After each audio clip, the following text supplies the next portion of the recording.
ऐसा बाप नहीं चाहिए। एक बड़े शहर में रतनलाल अपनी बेटी संध्या और छोटे बेटे कुणाल के साथ रहता है। रतनलाल बहुत गरीब है और शराबी किस्म का आदमी है। वो रिक्शा चलाकर अपना जीवन यापन कर रहा है। रतनलाल एक अधेड़ उम्र के आदमी योगेश्वर को कभी कभी अपनी रिक्शा से मार्केट या मंदिर छोड़ता है और कभी कभी बाजार से उसका सामान भी ले आता है। एक दिन रतनलाल योगेश्वर से कहता है, साहब, आपके पास गाड़ी है, फिर भी आप कभी कभी रिक्शा से क्यों जाते हो? इन शहर की गलियों को आराम से देखना मुझे बहुत पसंद है। ठीक है साहब, मैं चलता हूँ, कल फिर आऊँगा। अरे रतनलाल, रुको तो। मैंने सुना है कि तुम अपनी बेटी को कुछ पैसों के बदले किसी को दे रहे हो। अभी किसी को बेचे नहीं तो क्या करे साहब। एक छोटा बेटा है, उसको पढ़ाना भी है, उसकी देखभाल भी करनी है, और अगर मैं बेटी को घर में रखूंगा तो उसकी शादी कैसे करूंगा साहब। तुमको कितने पैसे मिल रहे हैं? अब 50,000 साहब।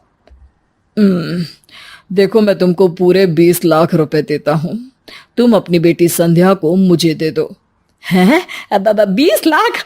धन्यवाद साहब, धन्यवाद। मैं कल ही उसे आपके पास छोड़ जाऊंगा साहब। अगले दिन रतनलाल संध्या को हमेशा के लिए योगेश्वर के यहाँ छोड़ आता है और बदले में 20 लाख रुपए लेकर घर आ जाता है।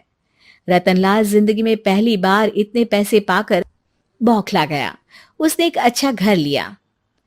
कुणाल, अब हमें कोई चिंता नहीं है, तो अब अच्छे से पढ़, खूब मन लगाकर पढ़ाई करना। पापा, मुझे पढ़ाई करना अच्छा नहीं लगता। अरे तूने अगर ज्यादा बकवास की ना तो बहुत मारूंगा। कल से तू अच्छे स्कूल में जाएगा तो जाएगा, हाँ बस। कुणाल का एडमिशन एक अच्छे स्कूल में हो जाता है, लेकिन आए दिन स्कूल से शिकायत आती ही रहती है। 10 साल बाद एक दिन प्रिंसिपल मैडम रतनलाल को स्कूल में बुलाती है। रतनलाल, आपका बेटा कुणाल बहुत आवारा हो गया है और ये बिल्कुल भी पढ़ाई नहीं करता है, बल्कि उसका दिमाग गलत कामों में जा रहा है। अब मैं उससे बात करूंगा मैडम।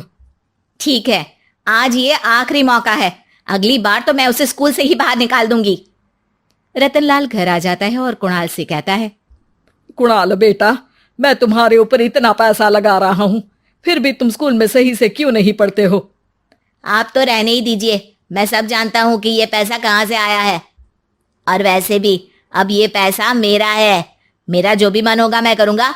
आज के बाद मैं कभी स्कूल नहीं जाने वाला। रतनलाल को अपनी बेटी की याद आती है और वो रोने लगता है। 5 साल बाद कुणाल एक दिन एक लड़की को शादी करके घर ले आता है। पिताजी, ये मेरी पत्नी है स्वीटी। तुमने शादी कर ली? हाँ, शादी कर ली मैंने, दिखाई नहीं दे रहा? और अब से आप फिर से कमाना शुरू कर दो, बहुत बैठ कर खा लिया। कुणाल, तुम इस बुड्ढे को घर में क्यों रख रहे हो? देखो ना, ये शराब पीता है, इसे घर से बाहर निकाल फेंको। अरे स्वीटी, ये मेरे पापा है, कैसे बाहर निकाल दूं? और वैसे भी घर में कोई तो चाहिए ना काम करने वाला, नौकर समझ कर रख लो। इस बुड्ढी को तो घर से बाहर निकाल कर ही रहूंगी मैं कब तक इसके लिए खाना बनाऊंगी। स्वीटी एक दिन घर के बाहर पार्क में अपनी दोस्तों के साथ बैठी होती है। तभी वो रतनलाल को बुलाती है। पिताजी, मेरे कमरे में मैं अपना फोन छोड़ आई हूं, जरा लाकर तो देना। हाँ, जरूर, अभी लेकर आता हूं। रतनलाल फोन लेकर आ जाता है। कुछ समय बाद स्वीटी के फ्रेंड्स भी चले जाते हैं। स्वीटी अंदर आकर शोर मचाती है। चोर चोर! कहाँ है चोर? मुझे तो यहाँ कुछ नहीं दिख रहा। अरे ये अलमारी खुली पड़ी है, जरूर किसी चोर ने ही खोली होगी। अरे कौन आया था यहाँ तो पिताजी आए थे बस। अरे बहू, मैं चोर नहीं हूं। मुझे तो आप पर अब बिल्कुल भी विश्वास नहीं है पिताजी, क्योंकि जब आप पैसे के लिए दीदी को बेच सकते हो तो आप चोरी भी तो कर ही सकते हो। अरे लेकिन वो सब तो मैंने तेरे भले के लिए किया था ना। मैं तो कहती हूँ कि हमें इनकी कमरे की तलाशी लेनी चाहिए। तुम बिल्कुल सही कह रही हो, चलो। स्वीटी और कुणाल दोनों रतनलाल के कमरे की तलाशी लेते हैं और उन्हें वहां स्वीटी की ज्वेलरी और पैसे मिल जाते हैं। मैं तो पहले ही जानता था कि चोर आप ही हो। निकल जाओ मेरे घर से और दोबारा अपनी शक्ल मत दिखाना। रतनलाल आंखों में आंसू लिए घर से निकल जाता है। स्वीटी मन ही मन सोचती है, आज तो मेरी प्लानिंग सफल हो गई। जैसा मैं चाहती थी ऐसा ही किया और बड़ी आसानी से उस बुड्ढी को चोरी का इल्जाम लगाकर घर से भगा दिया। रतनलाल की हालत अब ज्यादा खराब हो गई और वो सड़क पर बैठकर भीख मांगकर खाने लगा। एक दिन वहां एक गाड़ी आकर रुकी और सड़क पर बैठे सभी भिखारियों को अपने सेंटर ले गई। एनजीओ की मालिक संध्या एक एक करके सभी को सुविधा मुहैया कराती है। तभी उसकी नजर रतनलाल पर पड़ती है। पिताजी, संध्या तू? पिताजी आपकी ये हालत कैसे हुई? ये सब मेरे बुरे कर्मों की सजा है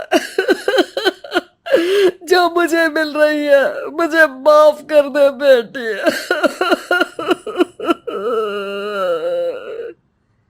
पिताजी, मैं आप पर बिल्कुल भी गुस्सा नहीं हूं, क्योंकि आपने मुझे यहाँ भेजकर अच्छा ही किया। मेरी जिंदगी बदल गई। लेकिन ये सब हुआ कैसे बेटा? आप ये नए कपड़े पहनो, तब तक मैं योगेश्वर अंकल को बुला कर लाती हूँ। योगेश्वर अंकल? हाँ अंकल।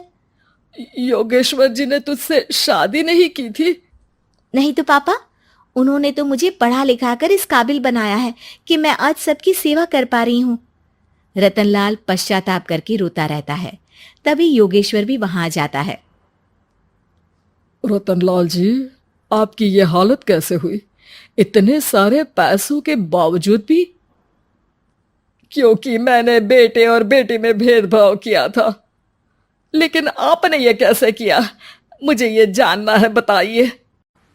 सालों पहले जब संध्या छोटी थी, तब मैंने एक बार एक आदमी से तुम्हें बात करते हुए सुना था, जो कुछ पैसों में संध्या को तुमसे खरीद कर शादी करना चाहता था। मैं उस समय एनजीओ में बच्चों के लिए ही काम कर रहा था और मैं किसी भी लड़की की जिंदगी खराब होते नहीं देख सकता था। इसलिए मैंने अपने जीवन की कमाई का एक बड़ा हिस्सा तुम्हें दे दिया था। सच में कितना गलत था मैं। मुझे माफ कर दो। अब आप दोनों मेरे साथ घर चलो और आज मैं अपना सच्चा प्रायश्चित करना चाहता हूं। योगेश्वर और संध्या रतनलाल के साथ घर जाते हैं। स्वीटी दरवाजा खोलती है। चोर भिखारी, तू फिर से आ गया? चल भाग यहाँ से बुड्ढे। ये घर तुम्हारे बाप का नहीं, मेरा है। बाहर निकलो यहाँ से। रतनलाल कुणाल और संध्या को घर से बाहर निकाल देता है। योगेश्वर जी, अब ये घर आपका है और अब आप यहाँ एक और एनजीओ खोल सकते हैं। शायद अब ये सच्चा प्रायश्चित है। संध्या अपने पिता के गले लग जाती है।